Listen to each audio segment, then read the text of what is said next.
नमस्कार, मी तेज बोरगरे. मॅक्स महाराष्ट्राच्या विशेष बुलेटिनमध्ये आपलं स्वागत. बुलेटिनच्या तत्पूर्वी आपण मॅक्स महाराष्ट्राचे संपादकीय सल्लागार निखिल वाघे यांचं विश्लेषण पाहणार आहोत. ते म्हणजे भीमा कोरेगाव हिंसाचाराप्रकरणी आनंद तेलतुंबडे यांना उद्या म्हणजे 14 एप्रिल आंबेडकर जयंतीच्या दिवशी अटक होणार आहे. यावरती निखिल वाघे हे भाष्य करणार आहेत, ते आपण पाहणार आहोत आणि त्यानंतर आपण सविस्तर बुलेटिनला सुरुवात करणार आहोत. डॉक्टर आनंद तेलतुंबडे कोण आहेत हे तुम्हाला माहिती आहे, पण मला पुन्हा एकदा सांगितलं पाहिजे. डॉक्टर आनंद तेलतुंबडे हे आंबेडकरवादी विचारवंत आहेत. त्यांनी इंग्रजीमध्ये अनेक ग्रंथ लिहिलेले आहेत. त्या ग्रंथामध्ये आंबेडकरी चळवळीची, दलित चळवळीची समीक्षा केलेली आहे. आनंद तेलतुंबडे हे एका सरकारी तेल कंपनीमध्ये वरिष्ठ पदावर होते. तिथून ते गोव्याला आता एका मॅनेजमेंट संस्थेमध्ये संशोधनाचं काम करतात. अत्यंत आदरणीय असं हे व्यक्तिमत्व आहे. IITचं त्यांची पार्श्वभूमी आहे. अशा एका विचारवंताला, अशा एका आंबेडकरवादी विद्वानाला सरकार अटक का करते आणि सरकार त्यांच्या पाठी का लागतंय, हा खरा महत्वाचा प्रश्न आहे. मी एरवी हे तुम्हाला सांगितलं नव्हतं, कारण नसतं. याचं कारण डॉक्टर आनंद तेलतुंबडे यांचं कर्तृत्व एवढं आहे की ते आवर्जून ते डॉक्टर बाबासाहेब आंबेडकरांचे नात जावई आहेत. ग्रँड सन ऑफ लॉ ज्याला म्हणतात इंग्रजीमध्ये, नात जावई आहेत. प्रकाश आंबेडकरांच्या बहिणीचे पती आहेत. हे सांगण्याची गरज आजवर पडली नव्हती, पण आता ते बोलावं लागतंय. कारण 14 एप्रिलला उद्या म्हणजे डॉक्टर बाबासाहेब आंबेडकरांच्या जयंतीच्या दिवशी डॉक्टर आनंद तेलतुंबडे या बाबासाहेब आंबेडकरांच्या नात जावयाला सरकार अटक करणार आहे. सुप्रीम कोर्टाच्या हेही लक्षात आणून देण्यात आलं होतं, पण सुप्रीम कोर्टाने सांगितलं कोणताही उपाय चालणार नाही, तुम्हाला आता सरेंडर व्हावंच लागेल. त्याप्रमाणे डॉक्टर तेलतुंबडे सरेंडर होणार आहेत. गौतम नवलखाई सरेंडर होणार आहेत. माझ्या मते डॉक्टर आंबेडकरांच्या विचारवंत असलेल्या, संशोधक असलेल्या नात जावयाला डॉक्टर आंबेडकरांच्या जयंती दिनी अटक करण्याचा कट सरकारने केला आहे आणि या कटाला दुर्दैवाने देशाच्या सर्वोच्च न्यायालयाचा पाठिंबा दिसतोय. हा प्रकार म्हणजे थेट डॉक्टर आंबेडकरांचा अपमान आहे असं माझं मत आहे. थेट डॉक्टर आंबेडकरांचा अपमान आहे. तुम्ही 1 दिवस थांबू शकत नव्हता, तुम्ही 10 दिवस थांबू शकत नव्हता. सध्या करोनासारखी गंभीर परिस्थिती आहे, महामारी आहे. अशा वेळेला तुरुंगातले कैदी घरी पाठवले जात आहेत, कारण त्यांच्या जीवाला काही धोका उत्पन्न होऊ नये, साथ निर्माण होऊन किंवा त्या साथीची लागण होऊन म्हणून. अशा वेळेला supreme court doctor Anand Teltumbde आणि गौतम नवलखा यांना सरेंडर व्हायला सांगते आणि त्याला अटक करणार आहे. याचा अर्थ असा होतो की सरकार राजकीय सुडबुद्धीने वागत आहे आणि त्याला सुप्रीम कोर्टाची साथ आहे. डॉक्टर तेलतुंबडे यांची तब्येत बरी नाही, ते अस्थमॅटिक आहेत. सुप्रीम कोर्टाचे हेही लक्षात आणून देण्यात आलं होतं. डॉक्टर तेलतुंबडे यांच्या वकिलांनी सर्व कागदपत्र, मेडिकल रिपोर्ट्स सुप्रीम कोर्टापुढे ठेवले होते, पण सुप्रीम कोर्टाने कशाचीही दखल घ्यायला नकार दिला आणि डॉक्टर तेलतुंबडे आणि गौतम नवलखा हे जणू काही आतंकवादी आहेत असं गृहीत धरून त्यांना सरेंडर व्हायला सांगितलेलं आहे आणि त्यांना अटक करण्याचे आदेश दिलेले आहेत. माझा प्रश्न असा आहे सुप्रीम कोर्टाला, तुम्ही जर न्यायाच्या बाजूने उभे राहणार नसाल, तुम्ही तर न्यायदान करणार नसाल, तुम्ही जर कायद्याच्या चौकटीत वागणार नसाल आणि तुम्ही जर घटनेचा सन्मान ठेवणार नसाल, तर आम्ही तुमचा आदर का करायचा? आम्हाला सांगितलं जातं काय की सुप्रीम कोर्टाचा आदर केला पाहिजे, पण तो का करायचा हे आम्हाला सांगा. तुम्ही बेबंदपणे वागणार, तुम्ही सरकारची लाचारी करणार, तुम्ही डॉक्टर आनंद तेलतुंबडे यांच्यासारख्या विचारवंताला आणि गौतम नवलखा यांच्यासारख्या मानवी हक्क कार्यकर्त्याला वाटेल ते आरोप करून अटक करणार आणि तुरुंगात पाठवणार. तुमचा सन्मान आम्ही का करायचा? आम्हाला कायम सांगितलं जातं न्यायप्रणालीचा आदर ठेवा, न्यायालयांचा आदर ठेवा. आम्ही ठेवतो, आयुष्यभर ठेवलेला आहे. पण आता हा प्रश्न मला विचारलाच पाहिजे, ज्या न्यायाधीशांनी डॉक्टर तेलतुंबडे यांना सरेंडर होण्याचा आदेश दिला, त्यांची वैद्यकीय कागदपत्र ही पाहिली नाही. ते न्यायाधीश होते अरुण मिश्रा, सुप्रीम कोर्टाचे न्यायाधीश. हे अरुण मिश्रा नरेंद्र मोदी यांचे समर्थक आहेत आणि तसं त्यांनी जाहीरपणे सांगितलेलं आहे. सुप्रीम कोर्टाचे न्यायाधीश असताना राजकारणावर मत व्यक्त करून त्यांनी मोदींची स्तुती केलेली आहे. असा माणूस डॉक्टर आनंद तेलतुंबडे आणि गौतम नवलखा यांच्यासारख्या सरकारविरुद्ध आवाज उठवणाऱ्या विचारवंतांना, कार्यकर्त्यांना न्याय देईल अशी शक्यता नाही. म्हणून मी जसा नरेंद्र मोदी सरकारचा निषेध करतोय, गृहमंत्री अमित शहाचा निषेध करतोय आणि या प्रकरणाच्या पाठीशी असलेले महाराष्ट्राचे भूतपूर्व मुख्यमंत्री देवेंद्र फडणवीस यांचा निषेध करतोय, तसाच तो सुप्रीम कोर्टाचाही निषेध करतोय. सुप्रीम कोर्टाचा जो इतिहास आहे त्या इतिहासामध्ये अनेक उदाहरणं अशी देता येतील जिथे न्यायाधीशांनी सत्ताधाऱ्यांना बोल सुनावलेले आहेत. पण आज हे सुप्रीम कोर्ट लाचार झालेलं आहे अशी शंका मनात येते. काही न्यायाधीश आहेत धनंजय चंद्रचूड यांच्यासारखे जे ठामपणे उभे राहतात, पण अशा न्यायमूर्तींची संख्या हाताच्या बोटावर मोजण्या एवढीच आहे. म्हणून मला हे तुम्हाला सगळ्यांना सांगायचं आहे, डॉक्टर आनंद तेलतुंबडे यांची अटक ही डॉक्टर बाबासाहेब आंबेडकरांचा थेट अपमान आहे. त्यांच्या जयंती दिनीच त्यांना शरण यायला सांगून किंवा त्यांना अटक करून सरकार डॉक्टर आंबेडकरांच्या सर्व अनुयायांना आव्हान देत आहे. ही अटक कायदा विरोधी आहे, संविधान विरोधी आहे. ही अटक मानवी हक्कांच्या विरोधी आहे, हे आपण लक्षात घ्यायला पाहिजे. मित्र, हे मी आज बोलतोय याचं कारण, काल आम्ही पत्रकार परिषद घेतली. आम्ही म्हणजे डॉक्टर आनंद तेलतुंबडे यांची कन्या प्रज्ञा हिने ती आयोजित केली होती. मीना कंडास्वामी नावाच्या लेखिका आहेत, त्या लंडनहून या पत्रकार परिषदेत सामील झाल्या होत्या. पत्रकार परिषद डिजिटल होती हे लक्षात घ्या. झूम ॲपवरून ती करण्यात आली. प्रकाश आंबेडकर त्यात सामील झाले. डॉक्टर भालचंद्र मुणगेकर माजी खासदार होते, खासदार कुमार केतकर होते आणि मी होतो. आणि सर्वांनी स्पष्टपणे सांगितलं की सरकारचं हे वर्तन निषेधार्ह आहे, त्याचा निषेध करायला पाहिजे, त्याला विरोध करायला पाहिजे. आनंद तेलतुंबडे यांच्यावर एल्गार परिषदेच्या कटामध्ये सामील असल्याचा आणि नक्षलवाद्यांना सामील असल्याचा, त्यांच्याशी हातमिळवणी केल्याचा आरोप आहे. मी अनेक वेळा या विषयावर बोललोय, या विषयावर लिहिलेलं आहे. या विषयावर मॅक्स महाराष्ट्रसाठी आणि न्यूज क्लिकसाठी व्हिडिओ केलेला आहे. आणि पहिल्या दिवसापासून आणि नंतर या केसमध्ये दाखल झालेली चार्जशीट पाहून मी हे पुन्हा पुन्हा सांगितलेलं आहे की ही संपूर्ण केस, हा खटला फॅब्रिकेटेड आहे, बनावट आहे. हा राजकीय सूडबुद्धीचा धडधडीत पुरावा आहे. एल्गार परिषदेशी आनंद तेलतुंबडे यांचा काहीही संबंध नव्हता. ते एल्गार परिषदेला हजर नव्हते. किंबहुना त्यांनी एल्गार परिषदेच्या राजकारणावर आक्षेप घेणारा लेख द वायर या वेब पोर्टलवर लिहिला होता. या परिषदेशी तेलतुंबडे यांचा संबंध नव्हता. तेलतुंबडे हे नक्षलवादी आहेत असा सरकारचा आरोप असेल तर या सरकारच्या अडाणीपणावर हसावं की रडावे हे कळत नाही. कारण ज्यांनी आनंद तेलतुंबडे यांची पुस्तकं वाचलेली आहेत त्यांना ते कोण आहेत हे कळायला वेळ लागणार नाही. आनंद तेलतुंबडे हे डॉक्टर आंबेडकरांच्या विचारांचे, इथल्या दलित चळवळीचे, आंबेडकरी चळवळीचे विश्लेषक आहेत. त्यांच्यावर नक्षलवादी असण्याचा आरोप कोणीही शहाणा माणूस करू शकत नाही. पण असं असतं, सत्ता डोक्यात गेली की माणसाला काहीच कळत नाही, माणसाला अक्षरशः काहीच कळत नाही. तसं मला वाटतं मोदी आणि अमित शहाचं झालंय. आनंद तेलतुंबडे यांची पुस्तकं तर त्यांनी वाचली असतील असं मला तर अजिबात वाटत नाही. वाचनाचा वगैरे त्यांचा तसा संबंध नाही. संघ परिवारात अशा प्रकारची पुस्तकं वाचायला शिकवत नाही. त्यामुळे त्यांनी तेलतुंबडे यांच्यावर खोटा आरोप केलाय, नवलखा यांच्यावर खोटा आरोप केलाय. आणि सगळ्यात महत्वाची गोष्ट म्हणजे तुम्हाला आठवण देतो की गेली 2 वर्ष सुधा भारद्वाज, सुधीर ढवळे, सुरेंद्र गडलिंग, रोमा विल्सन अशा 8-9 कार्यकर्त्यांना त्यांनी तुरुंगात डांबून ठेवलेलं आहे. 2 वर्ष उलटली तरी त्यांना जामीन मिळाला नाही. UAPA खाली अटक केल्यामुळे त्यांच्या जामिनाची सुनावणी धडपणे होऊ शकत नाही. UAPA हा टाडा पोटासारखा अत्यंत क्रूर असा कायदा आहे ज्याच्यामध्ये मानवी हक्कांची पायमल्ली केली जाते.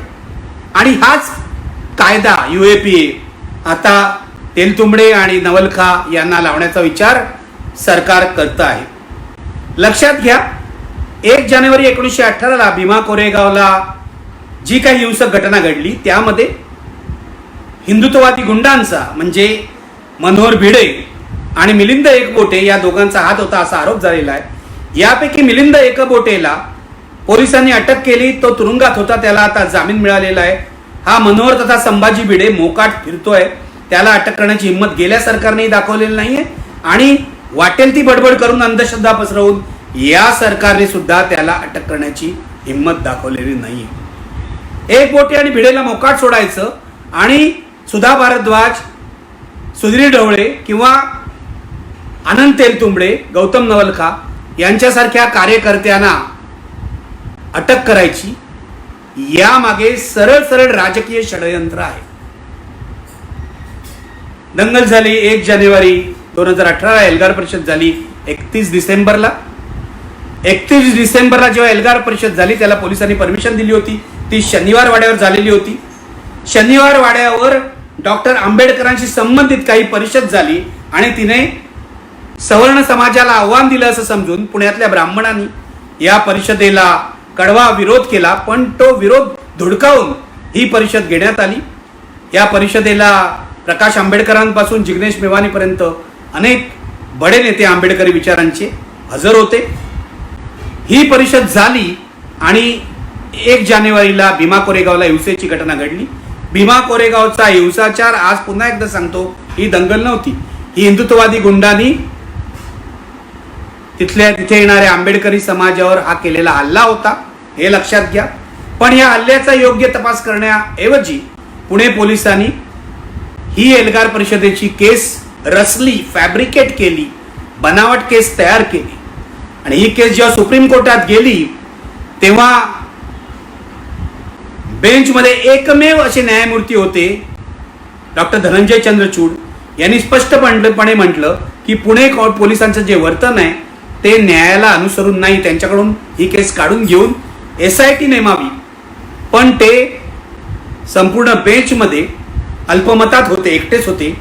बाकी 3 जे न्यायमूर्ती होते ते सरकारशी लांगुल चालन करत आहेत की काय असं वाटण्यासारखी परिस्थिती होती, हे लक्षात घ्या. दीपक मिश्रा त्यावेळेला मुख्य न्यायाधीश होते आणि हे खंडपीठ जे होतं त्याचे प्रमुख सुद्धा तेच होते. त्यामुळे धनंजय चंद्रचूड अल्पमतात राहिले आणि बाकीचे जे 3 न्यायमूर्ती होते त्यांनी पुणे पोलिसांकडचा तपास कायम ठेवला. महाराष्ट्रामध्ये सत्ता परिवर्तन झाल्यावर शरद पवारांनी यामध्ये हस्तक्षेप केला आणि त्यांनाही वाटलं की हे जे आरोप आहेत या केसमधले हे खोटे आहेत, त्याची पुन्हा चौकशी झाली पाहिजे, SIT नेमावी असं त्यांनाही वाटलं. त्यांनी गृह खात्याला तशा सूचना केल्या. गृह खाता निर्णय घेणार तेवढ्याच केंद्र सरकारने हस्तक्षेप करून ही केस NIA कडे दिली. बघा, पूर्वी NIA कडे केस द्यायला नकार दिला होता कारण पुणे पोलिसांचं कार्य चांगलं होतं असं महाराष्ट्र सरकारचं म्हणणं होतं. महाराष्ट्र सरकार आता ही केस आपल्याकडे घेणार असं म्हटल्यावर केंद्र सरकारने हस्तक्षेप केलेला आहे. त्याला जेवढा विरोध करायला पाहिजे होता उद्धव ठाकरे यांच्या नेतृत्वाखालच्या सरकारने तेवढा केलेला नाही आणि नंतर हे करोनाचं प्रकरण सुरू झालेलं आहे.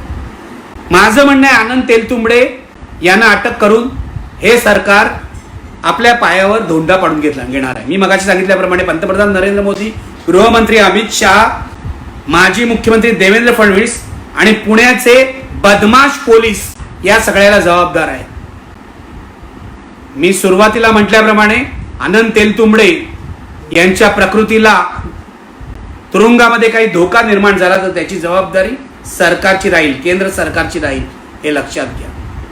दुर्दैवाने उद्या जेव्हा आनंद तेलतुंबडे आणि गौतम नवलखा सरेंडर करणार आहेत, त्यांना अटक होणार आहेत, तेव्हा तिथे निदर्शनं होऊ शकत नाही, विरोध होऊ शकत नाही. याचं कारण सध्या लॉकडाऊन आहे आणि संचारबंदी जारी आहे. परंतु मी सरकारला, केंद्र सरकारला आणि राज्य सरकारला एवढंच सांगू इच्छितो, उद्या जेव्हा ही 2 मंडळी, ही आदरणीय मंडळी, आनंद तेलतुंबडे यांच्यासारखा विचारवंत जेव्हा सरेंडर होईल आणि जेव्हा तुम्ही त्यांना अटक कराल तेव्हा सरकार म्हणून तुमची नैतिक शक्ती कमी झालेली असेल, हे लक्षात घ्या.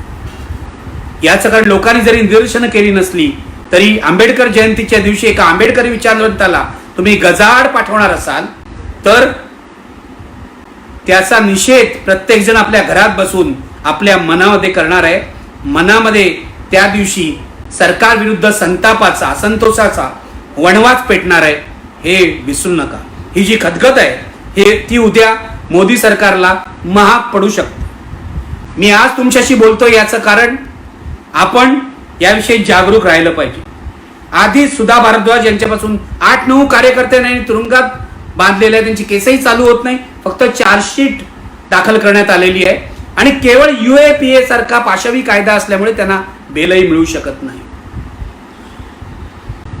हा सरळ सरळ अन्याय आहे. सरासर नाइंसाफी असे ज्याला हिंदीमध्ये म्हणतात ती ही आहे. सरळ सरळ अन्याय आहे आणि या अन्यायावर कडी करतायत उद्या तेलतुंबडे आणि नवलखा यांना अटक करून. मला असं वाटतं की आंतरराष्ट्रीय स्तरावर सुद्धा याचे पडसाद उमटतील. आजच लंडनमधून काही कार्यकर्त्यांनी याचा निषेध केलेला आहे. या देशातल्या सुमारे 200 खासदार आणि आमदारांनी याचा निषेध केलेला आहे. मी या व्हिडिओच्या मार्फत रामदास आठवलेंना, जे आंबेडकरवादी आहेत आणि जे मोदी सरकारमध्ये सामील आहेत, त्यांना असं आवाहन करतो की त्यांनी एक मंत्री म्हणून सरकारला हे सांगावं की तुम्ही आनंद तेलतुंबडे आणि या सर्व कार्यकर्त्यांना करत असलेली अटक चुकीची आहे. रामदास आठवले यांच्याकडून माझी फारशी अपेक्षा नाही, पण तरी सुद्धा त्यांच्यातला आंबेडकरवादी जर कुठे तरी जागा असेल तर त्यांनी हे करावं अशी माझी अपेक्षा आहे. रामदास आठवले किंवा त्यांचे कोणीही सहकारी हा व्हिडिओ ऐकत असतील आणि ऐकत असतील याची मला खात्री आहे, तर त्यांनी आपल्या विवेकाला विचारावं आपण जे करतोय ते योग्य आहे का. आपण या सगळ्या आंबेडकरी कार्यकर्त्यांना तुरुंगात डांबलाय 2 वर्षापासून, त्याला कोणताही न्याय मिळत नाहीये. नरेंद्र मोदींनी दडपशाही चालवली आहे, अमित शहानी दडपशाही चालवली आहे आणि देवेंद्र फडणवीस याच्यात सामील होते. त्यांनी वारंवार येऊन सांगितलं टेलिव्हिजनवर की हे सगळे जे लोक आहेत ते नक्षलवादी आहेत. ते नक्षलवादी आहेत की नाही हा पुढचा मुद्दा. या देशामध्ये कोणती विचारसरणी तुम्ही अंगीकारता हा घटनेने दिलेला हक्क आहे. तुम्हाला हिंसेचा अंगीकार जर त्यांनी केला तर त्यांना अटक करण्याचा हक्क आहे. पण तुम्ही म्हणता या सगळ्यांनी मिळून पंतप्रधानांच्या हत्येचा कट केला, याचा एकही पुरावा तुमच्याकडे नाही. एकही पुरावा आजपर्यंत तुम्ही कोर्टात मांडला नाही आणि सुप्रीम कोर्टात याची सुनावणी झाली तेव्हा तुमच्या सॉलिसिटर जनरलनी नाही आता हत्येच्या कटाचा काही संबंध नाही, आम्ही फक्त मोजक्या मुद्द्यांवर तुमच्या पुढे आलो आहोत असं कोर्टाला सांगितलं. याचा अर्थ या मंडळींनी पंतप्रधानांच्या अटकेचा कट केला याचा कोणताही सज्जड पुरावा सरकारमध्ये नाही. आणि मी माजी मुख्यमंत्री देवेंद्र फडणवीसांना हे सांगू इच्छितो की पापपुण्यावर तुमचा जर विश्वास असेल तर हे जे तुम्ही केलंय ते पाप आहे. सुधा भारद्वाज ज्या अमेरिकेच्या नागरिक होत्या तिकडचं सगळं सोडून भारतात आल्या, आदिवासींसाठी काम करू लागल्या, असे अनेक कार्यकर्ते मी प्रत्येकाची नावं घेत नाही. कोणी वकील आहे, कोणी लेखक आहे, कोणी प्रोमा विल्सन असतील, प्राध्यापिका होत्या. या सर्वांना देवेंद्र फडणवीस, अमित शहा आणि मोदी या परिणाम हे होणारच आहेत. देवेंद्र फडणवीस आज सत्तेबाहेर गेलेले आहेत.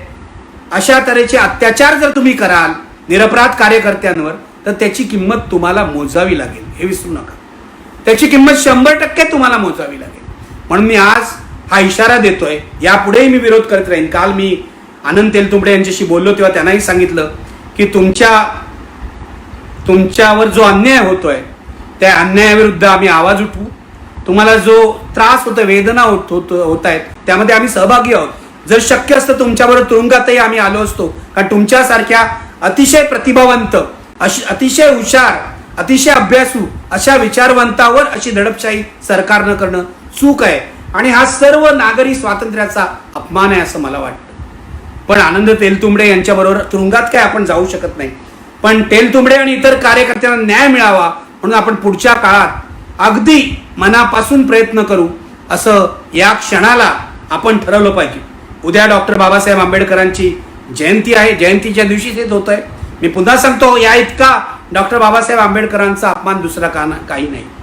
मोदी सरकारला बाबासाहेबांविषयी काय वाटत नाही, संघ परिवाराला बाबासाहेबांविषयी काही वाटत नाही. फक्त इलाज नाही म्हणून हे बाबासाहेबांचा फोटो लावतात आणि यांच्या मनात विचार असतो केवळ गोळवलकर गुरुजींचा.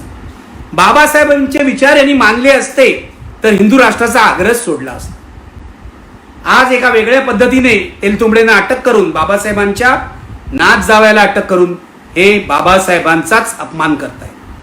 सर्व समाजाने, केवळ दलित समाजाने नाही, कारण बाबासाहेब केवळ दलितांचे नेते होते असं मला वाटत नाही. बाबासाहेब हे या देशाचे सर्वश्रेष्ठ नेते होते, सर्वोच्च नेते होते, ज्यांनी आम्हाला संविधान दिली म्हणून आज आम्ही सन्मानाने जगू शकतो. तेव्हा अशा नेत्याचा अपमान होत असेल तर केवळ दलित समाजाने संघर्ष करून चालणार नाही. समाजातल्या सर्व सुबुद्धांना माझं आव्हान आहे की डॉक्टर आनंद तेलतुंबडे यांच्या अटकेविरुद्ध जे काही आंदोलन होईल, मग ते डिजिटल होईल, कसंही होईल, 15 दिवसांनी होईल, त्यामध्ये तुम्ही सहभागी व्हा. नाहीतर आज डॉक्टर आनंद तेलतुंबडे तुरुंगात जात आहेत, कार्यकर्ते जात आहेत, दलित कार्यकर्ता जातोय, आदिवासी कार्यकर्ता जातोय, कामगार कार्यकर्ता जातोय. उद्या तुमच्या घरात सुद्धा पोलीस आलेली असतील. नरेंद्र मोदी सरकारची ही दडपशाही आहे. त्या दडपशाहीचा मी तीव्र शब्दात निषेध करतो. आणि जोपर्यंत आनंद तेलतुंबडे असतील, गौतम नवलखा असतील, सुधा भारद्वाज असतील किंवा इतर सर्व कार्यकर्त्यांना न्याय मिळत नाही, तोपर्यंत त्यांच्यासाठी आवाज उठवण्याचा मी इथे पण करतो. त्यांच्यासाठी माझी लेखणी आणि वाणी पणाला लावीन अशी मी प्रतिज्ञा करतो. तुम्ही या सगळ्या लढ्यामध्ये सहभागी व्हा. तीच डॉक्टर बाबासाहेब आंबेडकरांना खरी आदरांजली असेल. उद्या डॉक्टर आंबेडकरांची जयंती आहे आणि आपण आदरभावना व्यक्त करणार आहोत घरात राहून. हे तुम्हाला माहिती आहे. आपल्याला प्रकाश आंबेडकरांपासून अनेक आंबेडकरी नेत्यांनी आवाहन केलंय की घरात राहा. आपण आंबेडकर जयंती साजरी करणार आहोत स्वतःच्या घरात स्वतंत्रपणे. सोशल डिस्टन्सिंग किंवा फिजिकल डिस्टन्सिंग हे पाळून आपण साजरी करणार आहोत. परंतु डॉक्टर आनंद तेलतुंबडे आणि या सर्व कार्यकर्त्यांच्या अटकेविरुद्ध आवाज उठवणं, त्यासाठी सरकारला जाब विचारणं ही खरी डॉक्टर आंबेडकरांना आदरांजली असेल. एवढंच म्हणतो आणि इथे थांबतो. धन्यवाद. देशभरात कोरोनाचे 905 नवे रुग्ण, एकूण संख्या 9,352 वर. कोरोनामुळे आत्तापर्यंत 324 जणांचा मृत्यू झाला आहे. पंतप्रधान नरेंद्र मोदी यांचं उद्या 10 वाजता देशाला संबोधन.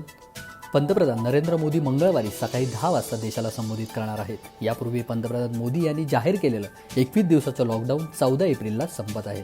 या लॉकडाऊनच्या अखेरच्या दिवशी पंतप्रधान मोदी पुन्हा एकदा देशाला संबोधित करणार असून केंद्र सरकारकडून या लॉकडाऊनमध्ये काही सवलती दिल्या जातात का हे पाहणं महत्त्वाचं ठरणार आहे. जीवनावश्यक वस्तूंची साठेबाजी केल्यास 7 वर्षापर्यंत कैद. अन्न, नागरी पुरवठा आणि ग्राहक संरक्षण मंत्री छगन भुजबळ यांचा आदेश. राज्यात जीवनावश्यक वस्तूंची साठेबाजी करून चढ्या दराने विक्री केल्यास 7 वर्षापर्यंत कैद होऊ शकते. तसंच संबंधित व्यापाऱ्यावर कारवाई करण्याचे आदेश राज्याचे अन्न, नागरी पुरवठा आणि ग्राहक संरक्षण मंत्री छगन भुजबळ यांनी दिले आहेत. कोरोनाच्या पार्श्वभूमीवर हे आदेश त्यांनी दिले आहेत. गेल्या 24 तासात मुंबईत 16 जणांचा मृत्यू तर 217 नवीन रुग्ण. कोरोनामुळे गेल्या 24 तासात 16 जणांचा बळी गेला आहे. त्यामुळे एकूण मृतांचा आकडा 91 वर गेला आहे तर 217 नवे रुग्ण आढळले आहेत. त्यामुळे एकूण रुग्णांचा आकडा 1,399 झाला असून आजवर 97 रुग्ण कोरोनामुक्त होऊन घरी परतले आहेत. तर आणखी 146 संशयित रुग्णांना दाखल करण्यात आलं आहे. व्हिसाचे उल्लंघन करून मरकजला गेले 156 परदेशी नागरिक. गृहमंत्री अनिल देशमुख यांची माहिती. कोरोनाचा प्रसार रोखण्यासाठी राज्यात सर्वत्र लॉकडाऊन सुरू आहे. या काळात व्हिसाचे उल्लंघन केल्याप्रकरणी 156 परदेशी नागरिकांवर गुन्हा दाखल करण्यात आला आहे. या 156 परदेशी नागरिकांच्या विरोधात परदेशी व्यक्ती कायदा कलम 14(ब) आणि 188, 269, 270 कलमानुसार गुन्हा नोंदवला आहे. याबाबत पुढील तपास सुरू आहे अशी माहिती गृहमंत्री अनिल देशमुख यांनी दिली आहे. जितेंद्र आव्हाडांची कोरोना टेस्ट निगेटिव्ह, क्वारंटाईन झाल्यानंतर दिली माहिती. राष्ट्रवादीचे नेते आणि कॅबिनेट मंत्री जितेंद्र आव्हाड यांची कोरोना टेस्ट निगेटिव्ह आली आहे. सुदैवाने माझ्या टेस्टची रिपोर्ट निगेटिव्ह आले आहे. तरीही प्रोटोकॉलनुसार मला आत्ता किमान 14 दिवस होम क्वारंटाईन व्हावे लागणार आहे, जी की अत्यावश्यक बाब आहे अशी प्रतिक्रिया जितेंद्र आव्हाड यांनी दिली आहे. महाराष्ट्रातील कोरोना रुग्णांची संख्या 2,000च्या पुढे. आत्तापर्यंत पॉझिटिव्ह सापडलेल्या 82 रुग्णांपैकी 59 रुग्ण मुंबई. महाराष्ट्रात आत्तापर्यंत आणखी 82 रुग्ण कोरोना पॉझिटिव्ह आढळले आहेत. त्यामुळे महाराष्ट्रातल्या कोरोनाग्रस्तांची संख्या ही 2,064 इतकी झाली आहे. महाराष्ट्र सरकारच्या आरोग्य विभागाने ही माहिती दिली आहे. 82 पैकी 59 रुग्ण मुंबईत आहेत. महाराष्ट्रात कोरोनाचे सर्वाधिक रुग्ण मुंबईत तर देशात सर्वाधिक रुग्ण हे महाराष्ट्रात आहे. महाराष्ट्रात लॉकडाऊनची ही 30 एप्रिलपर्यंत वाढवण्यात आलं आहे. डॉक्टर बाबासाहेब आंबेडकर यांची जयंती डिजिटल माध्यमातून साजरी करा. उपमुख्यमंत्री अजित पवार यांचे आवाहन. कोरोनाच्या संकटामुळे महामानव डॉक्टर बाबासाहेब आंबेडकर यांची जयंती यंदा डिजिटल माध्यमातून साजरी करावी असं आवाहन उपमुख्यमंत्री अजित पवार यांनी राज्यातील जनतेला केलं आहे. त्यांनी बाबासाहेबांच्या जयंतीनिमित्त राज्यातील जनतेला शुभेच्छा दिल्या आहेत. बाबासाहेबांना अभिवादन करताना छायाचित्रे, ध्वनिचित्रफिती समाज माध्यमावर टाकून त्यांच्याबद्दलचा आदर व कोरोनाविरुद्धच्या लढाईत आपली एकजूट दाखवून देऊया असं आवाहनही उपमुख्यमंत्र्यांनी केलं आहे. धारावीमध्ये आणखी 4 जणांना कोरोनाची लागण. धारावीमध्ये आणखी 4 कोरोना पॉझिटिव्ह रुग्ण आढळले असून एकाचा मृत्यू झाला आहे. धारावीमध्ये एकूण कोरोनाबाधित रुग्णांची संख्या 47 असून 5 जणांचा यामध्ये मृत्यू झाला आहे. कोरोनामुळे भूकबळी जाईल, आम्हाला मदत करा, पाकिस्तानचे पंतप्रधान इम्रान खान यांचे आवाहन. कोरोना व्हायरस ह्या महामारीमुळे जगातील अर्थव्यवस्था काही प्रमाणात ठप्प झाली आहे. जवळपास जगातील सर्व देश या महामारीचा सामना करत असून यातून उभारण्याचा प्रयत्न करत आहे. कोरोना व्हायरसमुळे आपल्या शेजारी असलेल्या पाकिस्तानची अवस्थाही बिकट झाली आहे. दिवसेंदिवस परिस्थिती भयावह होत चालली असून त्याच धर्तीवर सार्ककडे कोरोनाच्या नावावर पैसे मागणाऱ्या पाकिस्तानने जागतिक समुदायासमोरही हात पसरले आहेत. आर्थिक मदतीचे आवाहन देखील त्यांनी केलं आहे. आम्हाला आर्थिक मदत करा, अन्यथा भूकबळी जातील, असं आवाहन पंतप्रधान इम्रान खान यांनी केलं आहे. Today I'm reaching out to the world community in the context of dealing with this unprecedented challenge posed by the coronavirus. As we see the global response to this crisis unfold, we see two different responses, one in the developing world and one in the developed world. While in the developed world, the main dilemma is containing the coronavirus through lockdowns and then dealing with the economic impact, in the developing world, apart from containing the virus and dealing with the economic crisis, our biggest worry now is people dying of hunger. So the dilemma, on one side, stopping people dying from the virus, on the other hand, preventing deaths from hunger as a result of the lockdown. And the other problem we face in the developing world, there's a huge discrepancy in the resources available to us in the developing world and the resources available to the developed world. While the United States can come up with a relief package, a stimulus package of $2.2 trillion, and while Germany can come up with a relief package, a stimulus package of 1 trillion euros, and Japan $1 trillion, to give an example of Pakistan, with a population of 220 million people, so far the maximum stimulus we could afford is $8 billion. And this is the issue with most of the developing world, especially developing world that is suffering with very high debt to GDP ratio. So these highly indebted countries, the problem they face now is a lack of fiscal space. We do not have the money to spend on already the overstretched health services, and secondly, to stop people from dying of hunger.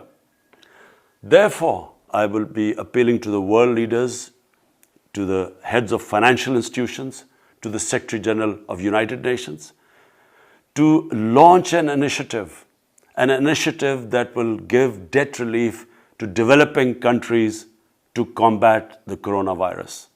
Thank you. Corona संदर्भातले update आणि इतर घडामोडी पाहण्यासाठी तुम्ही max महाराष्ट्राची website, त्यासोबत YouTube, Facebook, Twitterला नक्की भेट द्या. धन्यवाद.